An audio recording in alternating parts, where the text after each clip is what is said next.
सोमवार को छत्तीसगढ़ राज्य महिला आयोग की अध्यक्ष डॉक्टर किरणमयी नायक धमतरी पहुंची और जिला पंचायत सभा कक्ष में महिला उत्पीड़न से संबंधित जिले के प्रकरणों पर सुनवाई की। बता दें कि डॉक्टर किरणमयी नायक के अध्यक्षता में प्रदेश स्तर पर 318 और धमतरी जिला स्तर पर 8वीं सुनवाई की गई है। इस दौरान छत्तीसगढ़ महिला आयोग की सदस्य लक्ष्मी वर्मा भी मौजूद रहीं। महिला उत्पीड़न से संबंधित मामलों की सुनवाई की गई। मीडिया से चर्चा करते हुए छत्तीसगढ़ राज्य महिला आयोग की अध्यक्ष डॉक्टर किरणमयी नायक ने क्या कहा, आइए जानते हैं। महिला आयोग से मैं अध्यक्ष और मेरे साथ सम्मानित सदस्य लक्ष्मी वर्मा जी यहाँ पर आज हमारी धमतरी में जो राज्य स्तरीय सुनवाई की संख्या 316 है और 318 है और धमतरी में 8वीं जन सुनवाई है। आज यहाँ पर हम 16 मामले लेकर आए थे, जिसमें लगभग 9 के मामलों में दोनों पक्ष उपस्थित हुए हैं। बाकी में एक पक्ष आए हैं और किसी में कोई भी पक्ष नहीं आए हैं। आज जितनी सुनवाई हुई है उसमें सबसे महत्वपूर्ण यदि कहा जाए तो एक सामाजिक बहिष्कार समाप्ति का मामला हुआ है, जिसमें आवेदिका ने स्वयं कहा कि उसका बहिष्कार समाप्त कर दिया, कल ही समाप्त किया है। मतलब आयोग की नोटिस मिली है और उन्होंने सामाजिक बहिष्कार समाप्त कर दिया, तो वो प्रकरण नस्तीबद्ध किया है। एक प्रकरण में आवेदिका का दहेज का प्रकरण है, सॉल्व हो गया है, उसे 80,000 रुपये मिल गए हैं और उनके बीच में म्यूचुअल डिवोर्स का प्रकरण चल रहा है, इसलिए वो भी प्रकरण नस्तीबद्ध किया गया है। एक लेडी आपस में सुलह से रह रही है, पर वो चाहती है कि उसके प्रकरण की नियमित निगरानी हो और फिर पति उसके साथ दुर्व्यवहार ना करे, तो ये प्रकरण प्रोटेक्शन ऑफिसर शर्मा को दिया गया है कि उनका राजीनामा स्टाम्प पर बनवाएं और उनकी नियमित निगरानी करें। एक लड़की आई थी, हालांकि ये मामला थोड़ा सा लीक से हटकर है कि वो पॉक्सो की विक्टिम थी। उसका एक बच्चा हो गया है 1.5 साल की उम्र का। अनावेदक जो है वो 40-44 साल का है। ऑलरेडी एक और शादी हो चुकी है उसकी, उसके भी बच्चे हैं और वो लड़की अब बच्चे के कारण उसके साथ रहना चाहती है। तो लीगली तो हम दूसरी पत्नी को रखने की बात नहीं कह सकते हैं, पर उसने मेंटेनेंस देना कबूल किया 4,500 रुपये, तो वो कम है कहा, तो उसे 2,500 रुपये बच्चे के लिए और मेंटेनेंस देने के लिए कहा है और उस लड़की की ज़िंदगी में वो दखलंदाजी ना करे।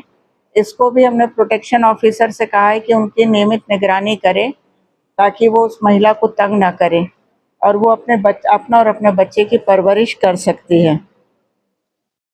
अभी एक बुजुर्ग दंपत्ति आए थे, बेटा बहू ने माँ को निकाल दिया है और माँ को अपनी माँ से संपत्ति मिली रायपुर में, वह उसको बेचना भी चाहती है और यहाँ भी हक रखना चाहती है और उस घर का रिपेयर के लिए उसे पैसे भी चाहिए। तो उसके हस्बैंड ने कहा है कि मैं 2 लाख रुपए से अभी दूंगा, तो हम उसका वेट कर रहे हैं।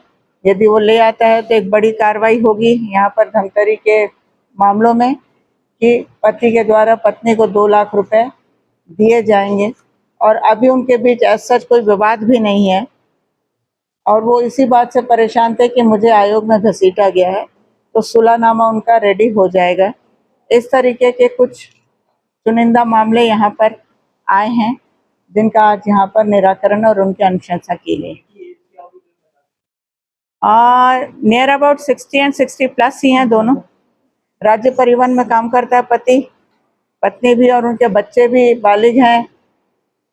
लोन लेकर के रिपेयर कर रहे हैं मकान को, तो अब वो बेटा बहू शायद माँ से नहीं पटरी बैठती है, तो अलग रहती हैं, अपना अलग खाना बनाती हैं, पर वो चाहती हैं कि बेटे बहू के साथ रहें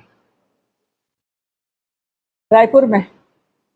वो इसलिए कि ऑल ओवर छत्तीसगढ़ में जितने मामले हैं उसमें से लगभग आधे मामले रायपुर जिले के होते हैं और उसकी वजह ये भी है कि जैसे अभी हमने एक केस को रायपुर ट्रांसफ़र किया है, कई मामले ऐसे होते हैं जिनमें जल्दी सुनवाई की ज़रूरत है और यहाँ पर हम धमतरी में ऑन एन एवरेज 8 महीने में एक बार आ पाते हैं या कई बार साल में एक बार आ पाते हैं। तो यदि अनावेदक नहीं आता है तो आवेदिका को निराश होना पड़ता है, इसलिए हम लोग उनको सलाह देते हैं कि रायपुर आ जाइए। तो रायपुर में नियमित हर महीने 5 से 6 दिन की सुनवाई होती ही है और वहाँ पर जो हमारी चिट्ठियाँ जाती हैं तो एसपी सब भेज भी देते हैं पक्षकारों को पकड़ के, तो इसलिए रायपुर में सुनवाई की संख्या ज़्यादा है। कोई ऐसा क्राइटेरिया नहीं है कि इस तरह के मामले हैं, सभी वैरायटी के मामले हैं यहाँ पर। क्योंकि अभी जैसे कहा कि दहेज का भी मामला था, सामाजिक बहिष्कार का भी मामला था, पति पत्नी के भी मामले हैं, मेंटेनेंस के मामले हैं, तो वेरिएशन जो है वो यहाँ पर है।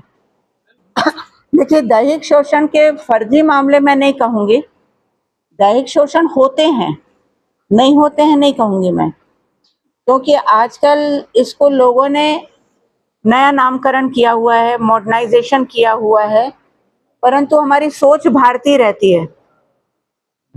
और वहाँ पर जब शादी नहीं होती है या शादी से दोनों में से कोई एक हटते हैं, तब फिर वो पूरा मामला दैहिक शोषण का बन जाता है।